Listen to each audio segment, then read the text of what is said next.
This morning, a new perimeter to try and catch the convicted killer who broke out of prison 2 weeks ago. It's a matter of sweeping methodically through the woods, checking buildings and so forth. We're live just outside Philadelphia with the intense hunt for the armed and desperate murderer.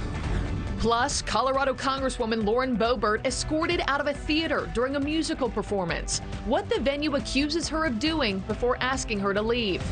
Also ahead, a warning from the Florida Surgeon General over the new COVID-19 booster, what he has to say about the latest vaccine, and his response to critics who say his position is politically motivated.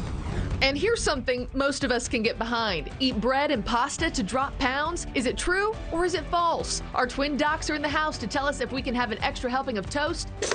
It's Morning in America.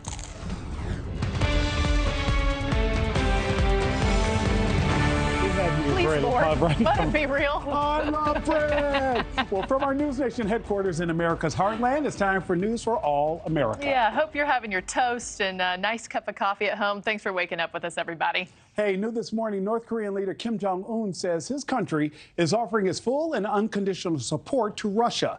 Kim and Russian President Vladimir Putin meeting this morning for more than 4 hours at a spaceport in Russia's Far East region. The backdrop suggests Kim wants Moscow's help with his military spy programs. It's believed that Putin wants some of Kim's stockpile of nuclear rockets and ammunition to fight the war in Ukraine. Meanwhile, North Korea launched 2 ballistic missiles toward the sea just hours before today's meeting. This is the first missile test with Kim out of the country. The wife of notorious cartel boss Joaquin El Chapo Guzman is expected to be released from a halfway house later on today.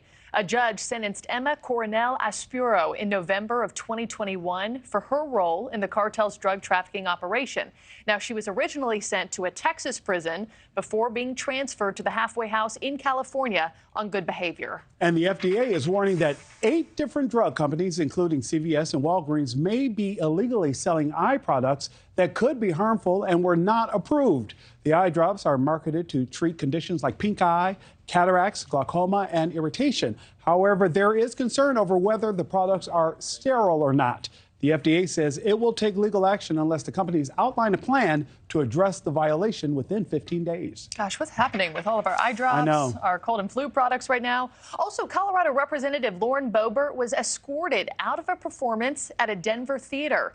Boebert's campaign office confirms that she was seeing the musical Beetlejuice. This was Sunday night when she was escorted out in the middle of the show, but denies a report by the Denver Post saying that she and another guest were vaping.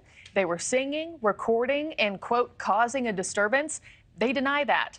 So those claims coming from venue officials. All right, now to our breaking news this morning. Police have narrowed the new search area for escaped inmate Danilo Cavalcante. This remains ongoing this morning. Pennsylvania State Police say Cavalcante, a convicted murderer, still considered armed and dangerous after he broke into a garage and stole a .22 rifle on Monday night. More than 500 law enforcement officers have been deployed for this. Plus, you've got the drones, the helicopters, the search dogs, all working in tandem to focus on a small township where they now believe Cavalcante is hiding out, more than 20 miles away from the prison that he crab crawled out of 2 weeks ago. Evan Lambert has been following this story, joins us live from Chester County, Pennsylvania, just west of Philly with the very latest. Evan, I know you've gotten little sleep following all these leads. What's the latest this hour? Markie, no major updates, breaks to report overnight. That is when Cavalcante has traditionally been moving around, but there have been no sightings. The search area, though, has changed. It's pushed a little bit north. We're going to show you a little bit of that, and that was the focus over the last 24 hours. This is in northern Chester County, some 25 miles from the prison that Danilo Cavalcante escaped. Now, 14 days ago, he is armed and dangerous, having stolen a rifle recently. This whole area is locked down by roadblocks with troopers along a perimeter trying to make sure that Cavalcante can't get out of about an area that's 8 square miles, if in fact he already hasn't. Meanwhile, with each day he's not caught, the public is baffled that one man is able to outrun 500 officers and all that technology. It's not a matter of just charging into the woods and knowing that, it's that away. It's a matter of trying to track him. It's a matter of sweeping methodically through the through the woods, checking buildings and so forth. We don't have the luxury of just charging up the nearest trail and hoping that's the direction he went.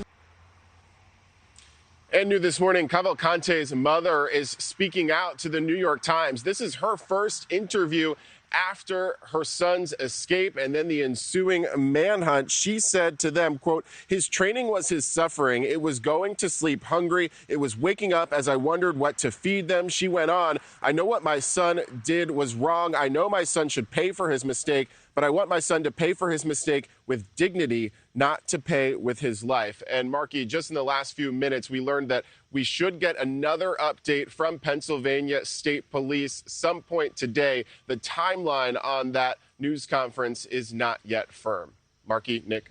Evan Lambert live this morning. Evan, thank you. Meanwhile, in Washington, Republican lawmakers forging ahead with plans to launch an impeachment inquiry into President Biden over accusations related to his son's foreign business deals.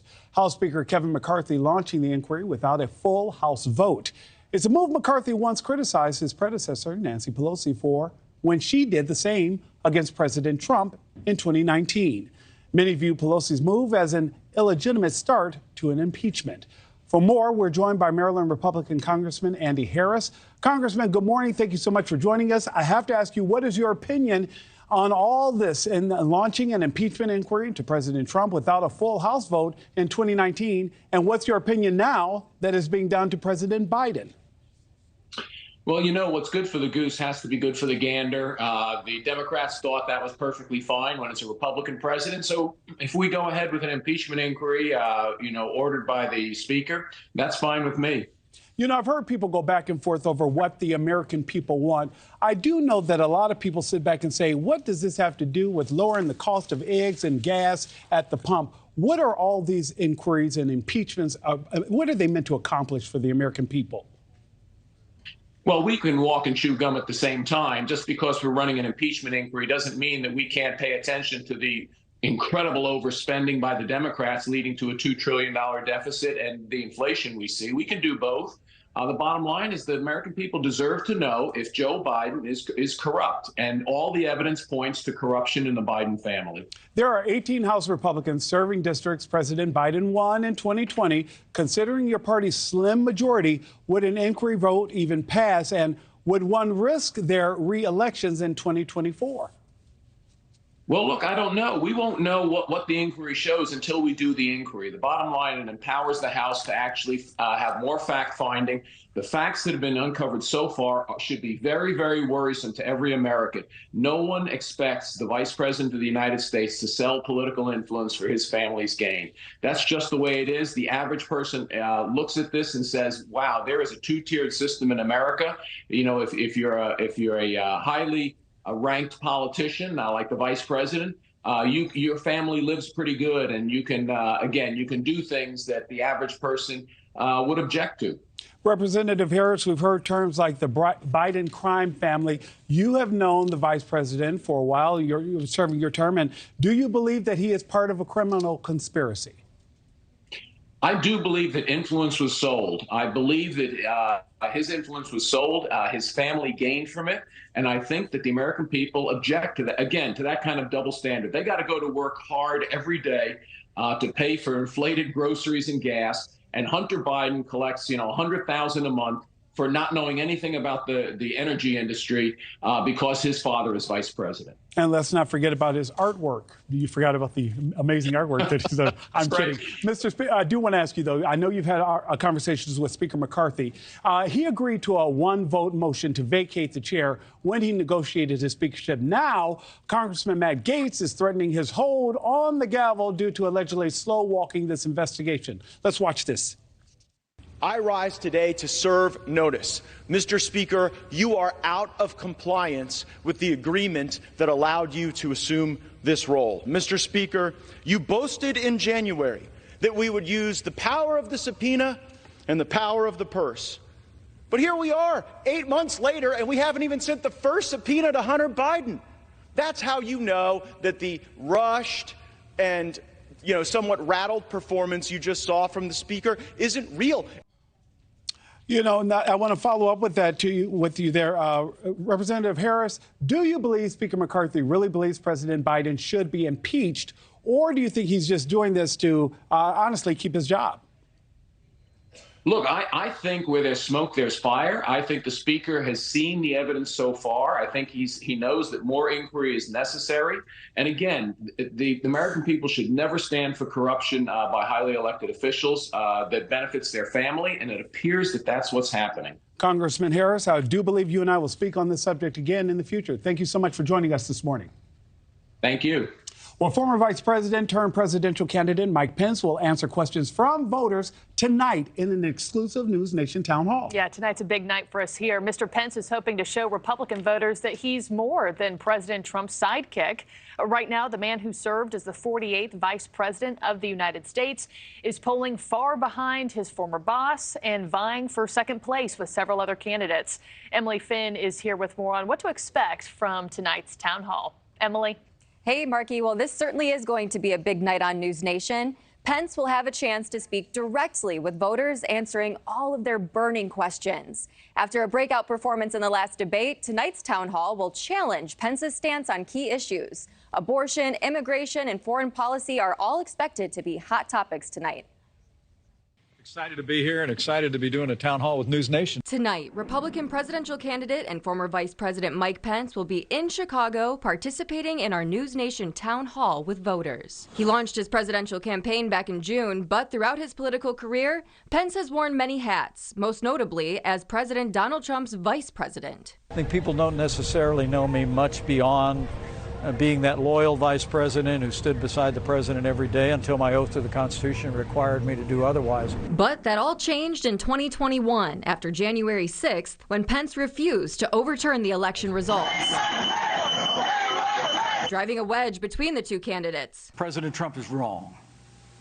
I had no right to overturn the election. The presidency belongs to the American people and the American people alone. The dance between distancing himself from the former president, who is dominating the Republican primary field, and creating his own name for himself has left Pence trailing in the polls with only about 5% support, according to the Real Clear Politics polling average. A devout Christian, Pence is staunchly anti-abortion. I will always stand for the sanctity of life. He also advocates for ramping up security at the southern border. The truth is, border security is national security. And sending more military aid to Ukraine, even making his own trip to the war-torn nation earlier this year. I have faith that Republican voters will once again choose the good way. The way of conservative values and limited government. Our teams are getting the studio all ready for tonight's town hall. NewsNation's Leland Vittert will be moderating the event, which will have live audiences in Chicago and Des Moines, Iowa. Tune in tonight at 9 o'clock Eastern. Nick and Markie? I know that's going to be fun because I know that also Emily will be getting some questions from some of those people who will be attending, and we'll hear from them as well. That studio, those chairs looking shiny downstairs. We're excited. Well, still ahead on Morning in America, more than 200 people are stuck off the coast of Greenland after their cruise ship ran aground.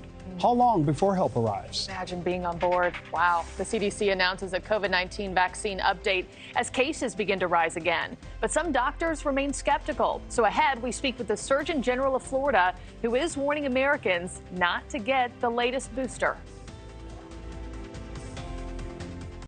Morning in America is brought to you by Chase. Make more of what's yours. Meet the future. A chef, a designer, and an engineer, all learning to save and spend their money with Chase.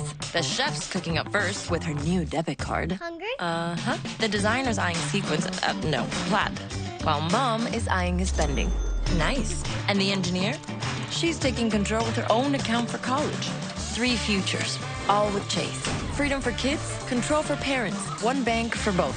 Chase, make more of what's yours.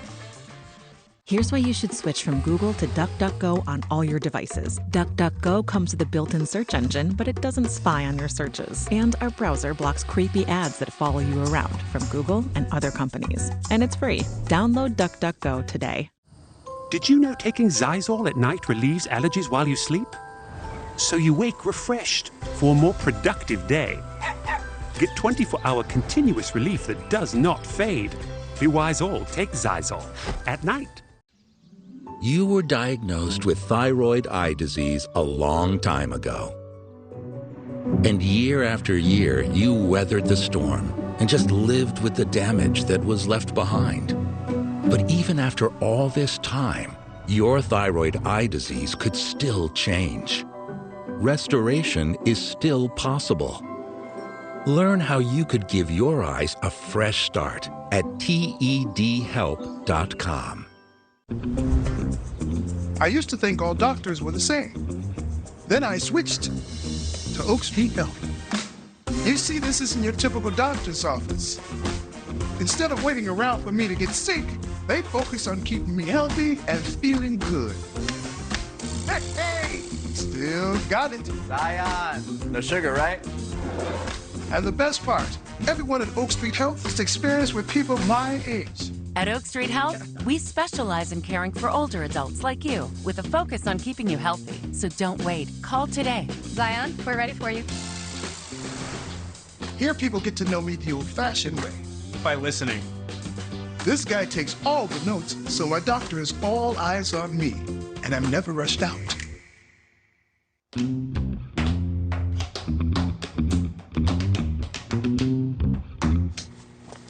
Ready to go?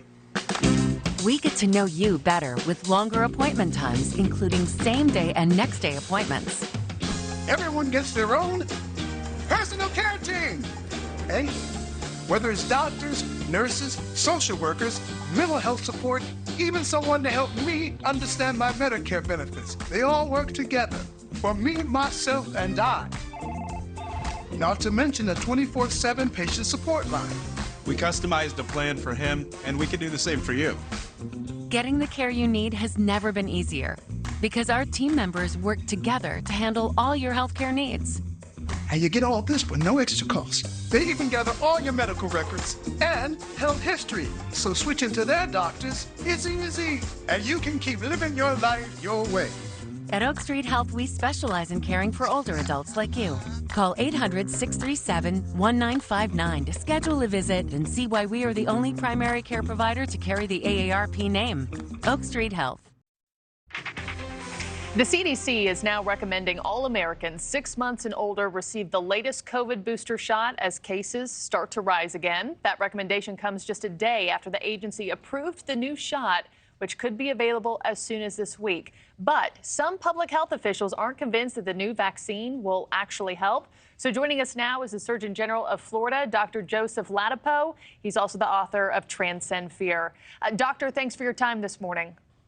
It's a pleasure to chat with you. So the title of your book, Transcend Fear, that really plays right into the news of the day, right? I mean, many people are fearful of the CDC's recommendation for the new booster. You're warning Americans against it. What red flags are you seeing? Well, I would say that people aren't so much fearful of the recommendations as they are uncomfortable with the types of decisions and the rationale for those decisions the CDC and the FDA have been making for the past 2 years. You know, everything from the encouragement of mandating the vaccines to recommending them in young, healthy people and just blowing past all safety signals. So there are a number of safety signals. I think many Americans recognize this, even though the CDC and the FDA aren't saying it. And even since we've made prior recommendations, there are actually new ones about more cardiac injuries, such as subclinical myocarditis, and other concerns about negative effectiveness, which is this concern that individuals who receive the vaccines are eventually more likely to contract COVID-19 than individuals who don't. And that is totally abnormal. Yeah, and tell me this, why would federal agencies be pushing these vaccines if they don't work? Well, I'm not saying so much that they work or they don't work. I'm more just talking about what we see in the data. And as I mentioned, one of the major things that we can pretty definitively say now from multiple studies is that they actually, over time, increase your risk of contracting COVID-19, which is completely abnormal. Why the federal government has been pushing this, along with a series of other decisions that we know from prior scientific research are bad, everything from the isolation, the lockdowns, the masking that we watched Dr. Fauci just do an about-face on. Yeah, right. I mean, it doesn't make any sense to me. And I think my role as really just being a voice that can help Americans feel better about what they're feeling anyway in response to what we're hearing from these health authorities. Yeah, and I do have to bring up, you are Governor DeSantis's handpicked Surgeon General, and the governor has been very vocal about his disdain of pandemic-era COVID-19 policies. You've also obviously faced a lot of backlash for your stances here.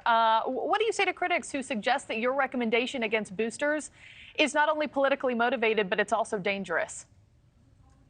Yeah, I think people are obviously entitled to their opinions. I think anyone who looks in history or even takes a look at my book, Transcend Fear, will see that my history from the time I was a professor at UCLA and tenured there with a pretty expansive research program that NIH funded, I've been vocal. I've been writing in the Wall Street Journal, writing about the masks, I've been writing about the lockdowns, I've been writing about these mandates and things that just don't make sense. So I've certainly been consistent. People are obviously free to infer whatever they think about my motivations, but what won't change is my commitment to people and human beings and their right to receiving good information and not being persuaded to take things based on false information, manipulation of fear, or hiding of safety data. And I know that you're saying, the data's not there as to the efficacy of these booster shots. Is there any patient who should be getting a COVID booster shot this fall? I think about my cousin who has cystic fibrosis. Are there people who should be getting it, though, doctor? Yeah, it's a very good question. And as I've said before, my concern is we're now in a period of time. You hear the director of the CDC talk about these shots, and you hear her talk about how they're going to help reduce hospitalizations, they're going to help reduce deaths. The problem is it's very important for Americans to recognize that she's saying these things in the absence of data about these boosters. There is not a single clinical trial of their effectiveness or safety that was performed. And Dr. Joseph Ladapo, I'm so sorry to interrupt you. We have breaking news that we have to get to that I'm just getting in my ear. Thank you for your time, sir, and we'll check back in as this story continues to develop this season. Marnie, right now we have breaking news out of Pennsylvania. Just into our newsroom here at the NewsNation studio, police have found and arrested convicted murderer who had escaped from a Pennsylvania prison 2 weeks ago. That escape happening on August 31st. We watched Danilo Cavalcante crab walk that building. Evan Lambert is live with the latest for us right now. Evan, I know that you are working to get information, and I'm going to toss to you now. Evan. Hey, Nick, Markie, just confirmed. I talked to several sources saying that Danilo Cavalcante is in custody. No other details at this time. This really just broke. Seen a rumor of it, was able to confirm with a source. Again, Danilo Cavalcante is in custody. That coming from sources this morning. We are trying to get some more details from Pennsylvania State Police. We don't know where in this search area or if it was even inside this latest search area where they found him. But after 14 days, we can report, confirmed through sources, that the escaped killer is in custody. Again, still working through all of this right now. I just got off the phone with a source, was able to confirm this. They did not have any additional details. We do know there is a news conference that is set for 9 a.m., so just about Eastern, about 30 minutes from now, at the command center, where we expect to have this confirmed on camera and get additional details. But just if you are joining us, as it says there on the screen, per sources confirming to NewsNation that after 14 days, escaping on August 31st, this dangerous convicted killer, Danilo Cavalcante, is in custody. And, Evan, just remind people, this is that manhunt that's now been going on for 14 days now. This guy has been armed, extremely dangerous. Evan, I know you're in Chester County, Pennsylvania. Did sources kind of make you believe leading up to this morning that they were really kind of zeroing in on this guy in a specific area? I know you said you're not sure of exact location, but is it within Chester County? Do you have any of the latest there? Yeah, I'm not exactly sure. Again, this is all developing. We know from what the state police have been saying over the last couple of days, they've really just been one step behind him, it seems. And so they have always thought that they were pretty close to knowing where he was. They have told us yesterday that they thought he was in this new search perimeter, but that the perimeters clearly have not been 100% because there was another one earlier in this search that he was able to break free from, steal the van, and get some 25 miles away. But we, as of their last report to us, they did believe he was in this northern part of Chester County. It's unclear if they found him within this search area or somewhere outside. Again, we expect to get an update from officials in about 30 minutes. And I can also, when I get off camera with you, check with a few other sources and try to get some additional details. That's what I was doing before I got here up to the camera. Absolutely. I mean, we know that you're still working that, but we also just want to talk about how we could hear the frustration with state police when they talked about how their efforts were indeed at full throttle, because some of the reporters have suggested, well, are you doing everything that you can, or has this been elevated? And he stressed that it's been elevated from the very beginning, that somehow he had breached that first perimeter. We have a map that we've shown some of our viewers earlier, Evan, of just where that search area had included in Chester County, and from the area outside of the prison where he initially escaped, and the area he had been seen on different ring door cameras, and people have reported different sightings when he had a previous look. There in South Coventry, we're talking about in the northwest area of the county, where residents had seen him and they were told to shelter in place. And then we knew that there were sightings down near the where he stole the truck in East Netmill Township, which is in the southern part of that community there in the county. And we know that people had been told to shelter in place, had told to lock up their things, but still, he managed to get into a garage and steal a weapon. Yeah, and Evan, speaking of all that, the ring cameras that so many homes have captured, and school has been, locked down.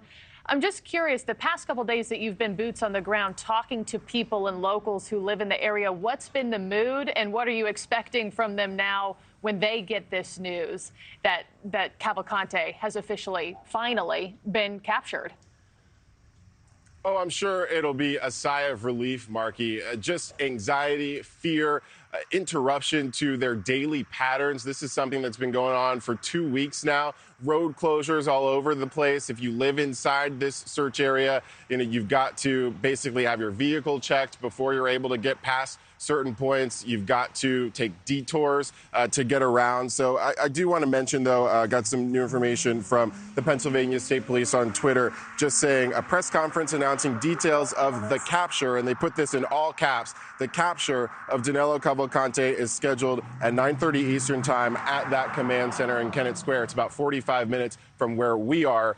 We do have another crew that is probably racing over there right now to get those details, and we'll report them out to you as soon as we have them. But this is the first officially from Pennsylvania State Police saying that this is, in fact, a capture, as we just reported per our sources when we got on the air with you.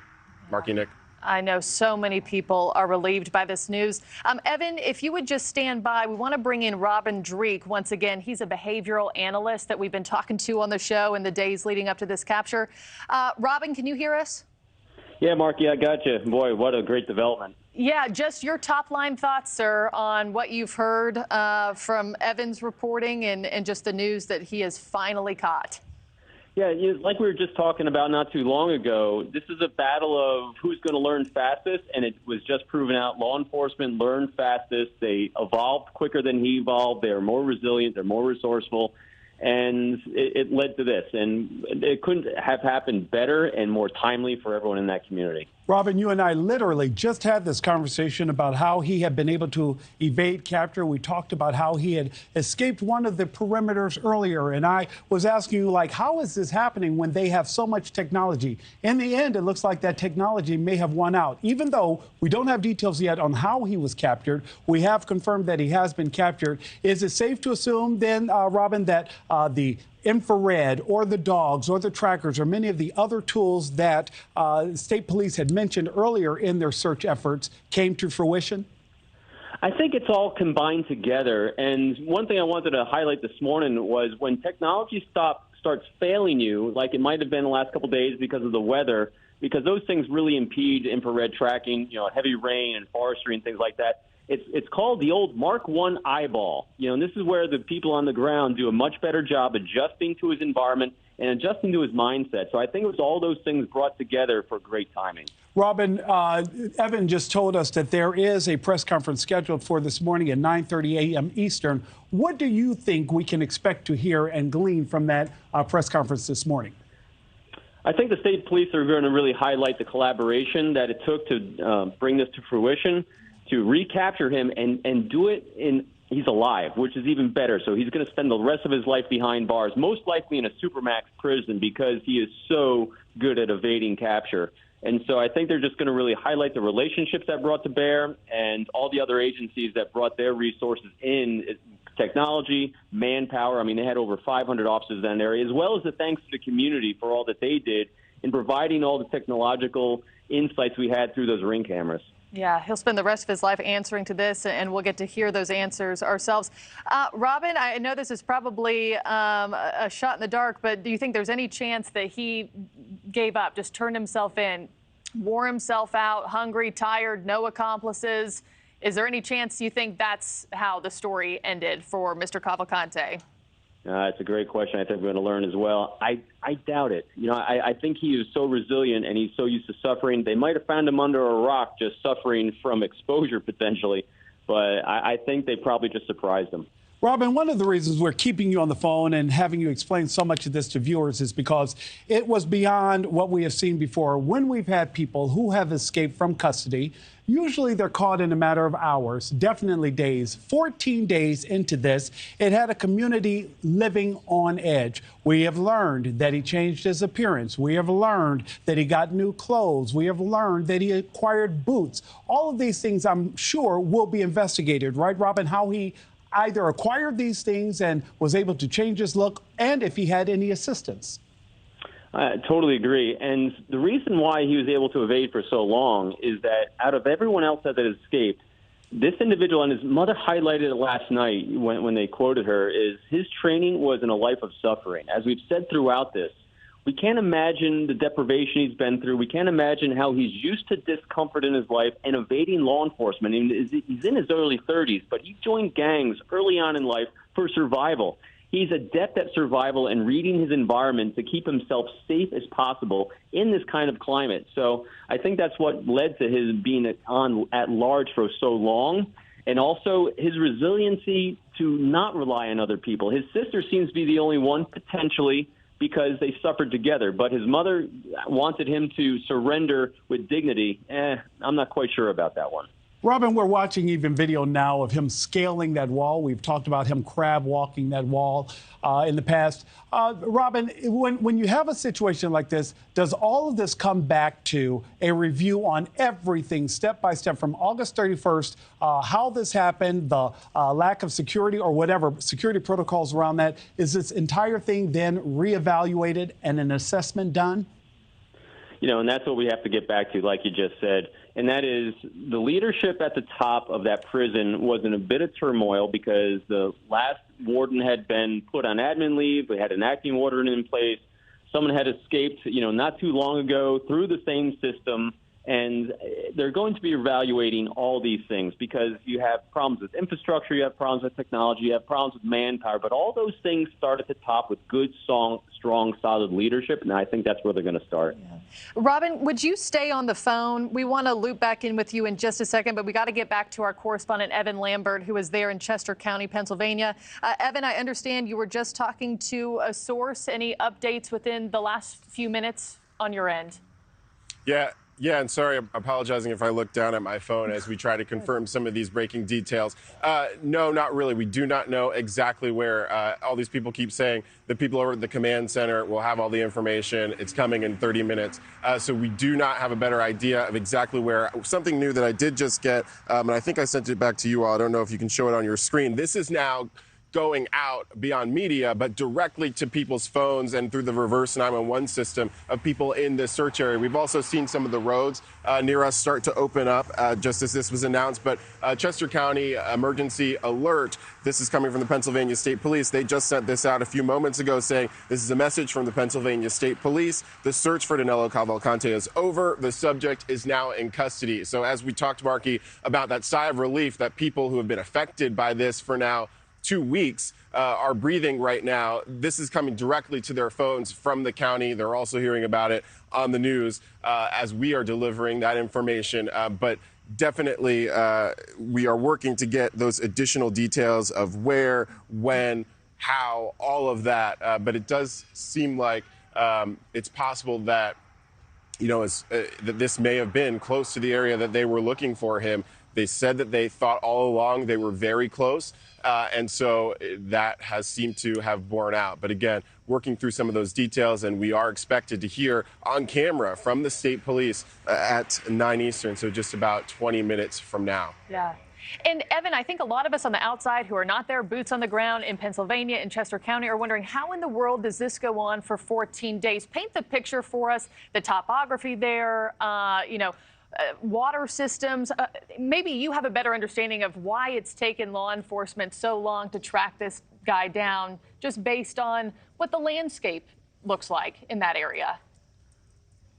Yeah, so we've been asking those questions for days right here on the ground at every one of these press conferences. How can one guy who is 5 foot, 120 pounds elude 500 plus officers and all that technology, as you mentioned? And so really the answer that they've been providing is, look, he is a small person and we've been searching for him in vast areas, 8 to 10 square miles, 2 separate large search perimeters throughout this 2 weeks. The first one being there just a couple miles from the Chester County Prison in the Longwood Gardens area. They surrounded that area. They tried to enforce a perimeter, but what they were dealing with there was lots of complications with the fact that there were places to hide. There was a tunnel system, and it's not been confirmed that he was, ever in these tunnels. I should be careful to point out, but there's a huge underground tunnel system in that search area that they were having to review the schematics for, search those tunnels, and that's so that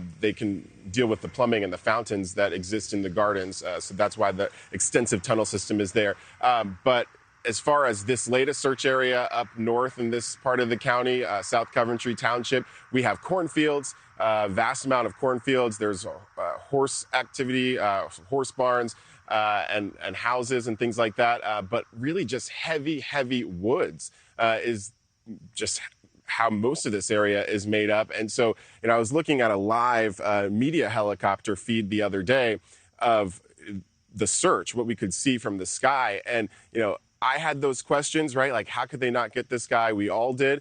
But even when you look from above, those trees are so thick. You only see anything and any movement around where there are spaces where there aren't trees. So, he obviously, I'm sure, is aware and can look up into the sky and know that there were drones and helicopters just like we could. And so it seems like, he just kind of tried to stay as close and out of sight of them and as close to the trees as possible. And then obviously waiting for darkness to fall, where obviously they have lights on the police helicopters and some of the technology, thermal technology, but the trees being so thick, I'm not sure how that technology might be hampered because of how thick those trees are. So it's definitely not an ideal situation for them to look for, as they've described it, and I know it's a little cliche, a needle in a haystack.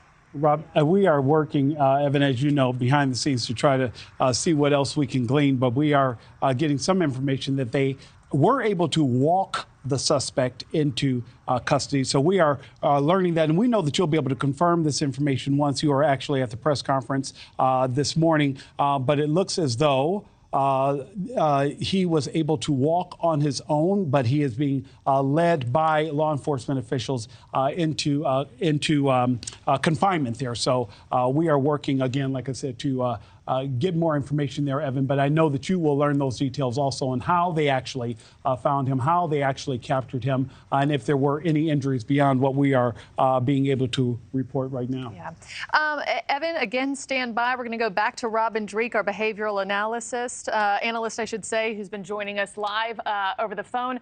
Robin, my next question for you, Nick was just talking about Crab walking out of that prison. We all watched it happen on camera 2 weeks ago. Is he going back to that same facility? And if not, where does he go with extra added eyes on him at this point?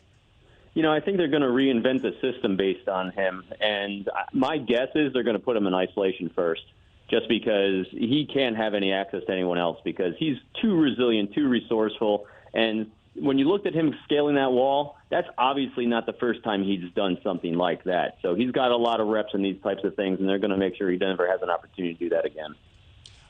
We have been, Robin, just to let you know, we have multiple sources going here at the same time, just trying to learn as much as we can, and I know that you're doing the same. But does it tell you anything that it looks as though as he's being taken into custody, that he's walking on his own, that they are leading him into the back of what I can say is maybe a police vehicle or a wagon is what we're being told. Does that tell you anything, or is that just more information as you work to learn more? Well, it's both. What it says to me first is most likely they overwhelmed him with force. I don't think it was one single officer that came up on him. It was most likely someone spotted him, spotted a clue, something that gave him the position away. They called in a large number of people to overwhelm him and subdue him. That way they didn't have to have a shot fired, hopefully, on anyone by either him or the law enforcement. So far it's looking like that. I'm guessing it's going to be an overwhelming force that came up on him. Yeah, there are so many law enforcement officers who have just taken him into custody. We're trying to get that shot for folks. Have you, in all of your years, Robin, have you ever experienced any sort of manhunt like the one we have just watched play out for 2 weeks? Is there any other one that's even similar that comes to mind? Not quite similar to this. I mean, there's been a few that have evaded people for quite a long time. I mean, we've had serial killers in the past that have actually assumed fake IDs, used fake credit cards, fraudulent names, and they've hidden for quite a while. But their own behavior is the things that gave them away. And this one was definitely unique just because he experienced such severe trauma and training in suffering at a young age and brought into our system from another country. It kind of threw everyone on, I think, for a little bit of a loop, as well as the terrain he was in was also challenging. And, we heard it last night's conjecture that his sister might, been a housekeeper in some of those local areas there that might have tipped him off on a place where he could have gotten resources. So I think it was a perfect storm of success for him in the short term. And of course, I think you just touched on something that, of course, everyone at home is thinking about. How do we prevent this from happening again? Are those who are incarcerated now attempting different measures of their own? So much to be learned from this situation. One of the things, again, that we cannot help but be cognizant of is that it took 14 days. And this is in no way, I want to make sure I'm very clear, Robin, am I questioning the efficacy of law enforcement there on the ground? That is not a job that I have done or do. So I am not questioning their ability at all. I am more than anything highlighting, I guess, his resolve and his ability to navigate that terrain that we've talked about is less than ideal, to navigate the instances of avoiding capture and still being seen on ring door cameras, still being able to break into people's homes and steal food in some instances, being seen by others, shot at, clearly not injured and hurt, but still able to wreak havoc and insecurity within this community for so long. And then to learn from state police that he was actually armed at one point, and that now that this person that they already had concerns about is walking around with a weapon, had everyone on high alert. And how much can just be learned from this? Because I have to believe that even the actions of law enforcement will also, Robin, be questioned when an evaluation is done. Every time anything ever happens, whether it comes with a successful outcome or a negative outcome, everything's always evaluated. We always want to learn. We always want to move forward and get better. Let's highlight, though, that no one got injured. The fact that he was out for 2 weeks and had a weapon at the end and no one was injured, no one in the civilian population. So I think areas that law enforcement did a very good job on is alerting the local population and how to stay safe, because everyone was safe in the end. And that is the critical element that I think is a success story. So they're going to be looking and learning from that. But also, yeah, he evaded people for 2 weeks. Again, I think they're going to learn a lot about how to track people in terrain, the technology that works, it doesn't work, what kind of conditions it'll work effectively and not effectively in. Because anytime you rely on one thing as a crutch, it'll ultimately fail you and you'll collapse. So that's why it's important to understand what you can collaborate with and who you can collaborate with to bring things to success. Yeah, and to Nick's point, you know, I think it's easy for outsiders to say, well, why did it take law enforcement this long? And we have no idea what that job is like. What have you been most impressed by in law enforcement in this manhunt? Because I think one of the interesting things I had never heard of before, they used his mother's voice coming out of that helicopter to try to get him to give it up, come forward, turn yourself in. Robin, what have you been most impressed by law enforcement? I think their ability to flex, you know, so unimpressively, you know, he got out, but it's not unheard of just because of the vast amount of terrain. And the fact that they were able to flex, learn, and adapt to him every single day, I think is what I was really impressed with. Also, their communication with the community, the reverse 911 calls, the roadblocks, the perimeters that were set up, locking down schools, their communication with the community, all these things I think they did a very good job on because, again, you assess things by the results a lot of times. And the results are everyone in the community is safe and everyone's returning back to their normal lives right now, although hopefully with a heightened sense of we better lock everything up because you never know. But also the fact that he had no accomplices, but the fact that state police have opened up the roads again right now says that they're very confident it was just him by himself. And that the threat is over. Robin, I'm going to follow up with that because this is the space in which you've worked for so many years and you have expertise. I feel like you're the only one we can ask this question to. You talked about how no one was harmed and no one was injured. Is this something that may work in his favor as he faces more charges? Hey, I simply wanted to get away. It was never my intention to hurt anyone. Is this something that a possible defense for Mr. Cavalcante can argue? Defense will always argue all they can for their clients, except in this case, I don't think they're going to reduce the ability to send him away to Supermax just because he is such a threat of escape and evasion. It's hard pressed. And also, he shamed a lot of people. You know, I mean, this became personal, I think, for law enforcement, the fact that he got away and broke the perimeter the first time, and he was out on the large for 2 weeks. You know, there's a lot of people that took this very personally, I guarantee it, and they're not going to want to see any reduced sentence at all. Robin, if you would continue to stand by, we're going to get back to Evan Lambert. Evan, if you're still with us in front of your camera, we're hearing that it's now, the press conference is now at 9:30 Eastern time. Is that confirmed? Yeah, we just confirmed that a few moments ago. So the Pennsylvania State Police had put out a notification saying 9 a.m. The difficulty logistically, let me explain this for our viewers, is that the main search area is about 45 minutes from their command post. So I think they realized that as they were getting all these calls from reporters trying to check this information and get additional information, that many of us wouldn't be able to make it there on time if they had this at 9 a.m. Eastern. So they've pushed it back to 9:30. We just confirmed that within the last couple of moments. But, you know, again, I've been trying to work some sources and get some additional details. It seems like they're holding these pretty close to the vest. They want to be able to announce it all in one place with everybody watching at 9:30 Eastern time. So I have not been able to get any additional details other than to say that Cavalcante is in custody. The search is over. Those are what they are pushing out to the neighbors in this area. They got an emergency alert at 8:30 Eastern time, 8:31 Eastern time, I believe, because I got it too on our phones confirming that. We had already reported it about 8:23. So it's that sigh of relief for people in this area who have really had their lives upended for the last 2 weeks. And then just that anxiety and fear, especially since yesterday when we learned that, you know, this guy was armed with a gun, with a scope, and a flashlight, all things that made him even more dangerous to people in this area. But it sounds like, you know, he never used that weapon. Of course, we don't know what that interaction was like when they took him into custody, but I believe we would have heard that by now, obviously, and if he's alive, and so that's a pretty good indication that he didn't try to use that weapon. And so we expect to learn those actual details of, you know, what this looked like, where they caught him. Did he just walk out of these woods? Was it a matter of someone going inside one of those tactical teams, spotting a hiding spot? Did he try to move and they were able to see that with a helicopter? We were looking at a flight radar a little bit earlier this morning, and there was a helicopter that had been circling, a state police likely helicopter, if not state police, another law enforcement helicopter that was circling in the northeast portion of the newer search area. So I'm not sure if that's an indication of that's the general zone where they found him. But there was that helicopter activity over the northeast part of that area. We're on the, I believe, southeast edge of that perimeter. It's been pretty quiet over here.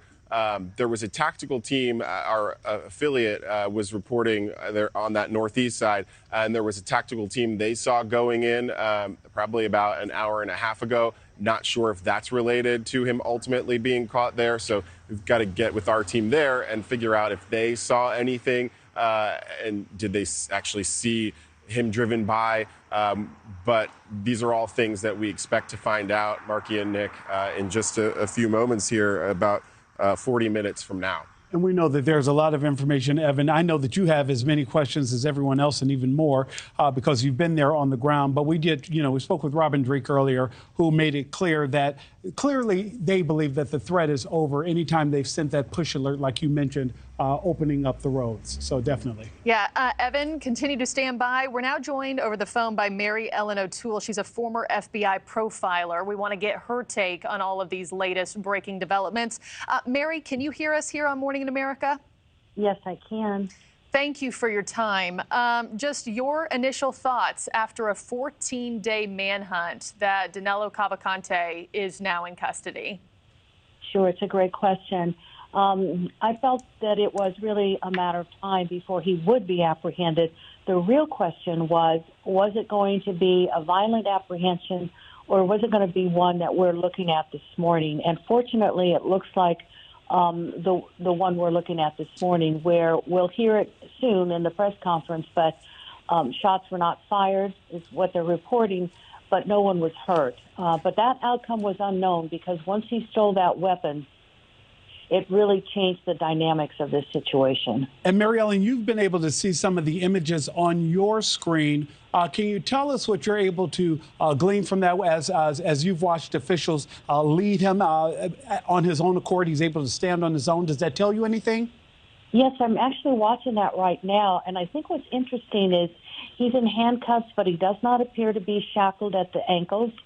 But the way he's walking does suggest that he probably is tired. He's not walking. They have him on either side. They're holding on to his elbows, but it does appear that he's not walking with a real kick in his step. So he's probably tired. He's been out there for 12 days. He hasn't had regular food. He hasn't had enough sleep. He's been under a lot of stress, although he handles stress differently than most people, I do believe. But still, it looks like this is somebody that's worn out. It looks like he's been through a lot. So that's going to affect his physical condition, and it certainly also their mental condition. That's why we saw a deterioration in his decision-making over these last couple of days. Mary Ellen, how much does training play a part in a situation like this with law enforcement who are clearly, and please correct me if you think I'm wrong, who may have been frustrated by the fact that he had breached that first perimeter, had led them on this manhunt for the last 14 days, 13, 14 days, and had in many ways made it seem as though they were not being as effective as maybe the community had wanted them to be. What do you learn from a situation like that? Are you talking about the training on the part of the law enforcement Exactly. responders? Yes. So the law enforcement responders out there, you have a variety of them, and some include tactical teams, and some of the law enforcement are not tactically trained. But I can tell you this, having been an FBI agent for almost 30 years, these teams train not only to do the job, but to be frustrated during the job. So, they understand they're not miracle workers. They also understand when they go out there that they have to make split-second decisions about the terrain and what they're capable of doing and what's the best course of action. So they build in that frustration when they work on a case similar to this in other cases. So that's all part of their training. Yeah. Mary, thank you for telling us that. And we've also been talking about just how. Oh, okay. Hey, Mary Ellen, if you'd stand by, I'm being told we need to go back to correspondent Evan Lambert. Evan, you have any updates? Yeah, so we're seeing what looks like the motorcade with Cavalcante inside of it. We saw media choppers from this area kind of following and working this way. This is a huge line of police cars that we're seeing. So if that's not it, it likely is, right? We don't have this, no, he's inside there for sure, but this production makes it seem like that is the case. And the choppers were following it. I was looking at some chopper shots from some other media, and you could actually see Cavalcante inside. One of the people that just rode by in one of those law enforcement vehicles, I don't know if you heard it, kind of cheered. Yeah, so look, they're happy. Obviously, they finally got this guy. We see these tactical vehicles coming by us. It's unclear. I believe he was in a green one from the chopper that I was looking at. So this may just be part of the motorcade that was involved. But I was looking back at those chopper images. Oh, it was a black vehicle. So I think like a that big just tactical passed us. unit. And a big black tactical unit. It looks like he was in that from the video that I had seen earlier. So that's what we're seeing here. Clearly on his way to, I imagine, the jail or some jail, but obviously they're going to have to make sure that's an area that he won't get out of again. And they had said before, look, he's going straight to a state prison. So it's unclear if they'll debrief with him somewhere else and then take him there, or really just take him straight to that state prison. We might get an update on that based on some of the pictures we're seeing from other media helicopters. But I'll tell you, that was really interesting to see, being out here for a week now. Of course, this has been going on for 2 weeks, being on the ground and talking about this, saying his name over and over again for a week. To see the conclusion of that is something that is really exciting, and I'm sure just amazing for all those officers that were involved in this search, and just to be successful finally and be able to close this chapter. It's great for the people who live here, but it must be a great feeling for all those officers who were involved in this. Yeah, great. And we're seeing smiles. I mean, as they drive by, we're seeing smiles. We're waving at them. I mean, these officers totally relieved that this situation is over. That's quite clear. Situation over with no one hurt. And Evan, we're seeing so many different vehicles pass behind you, some of them that clearly house and transport horses, just showing once again the different tools that were being used to search for Cavalcante. Yeah.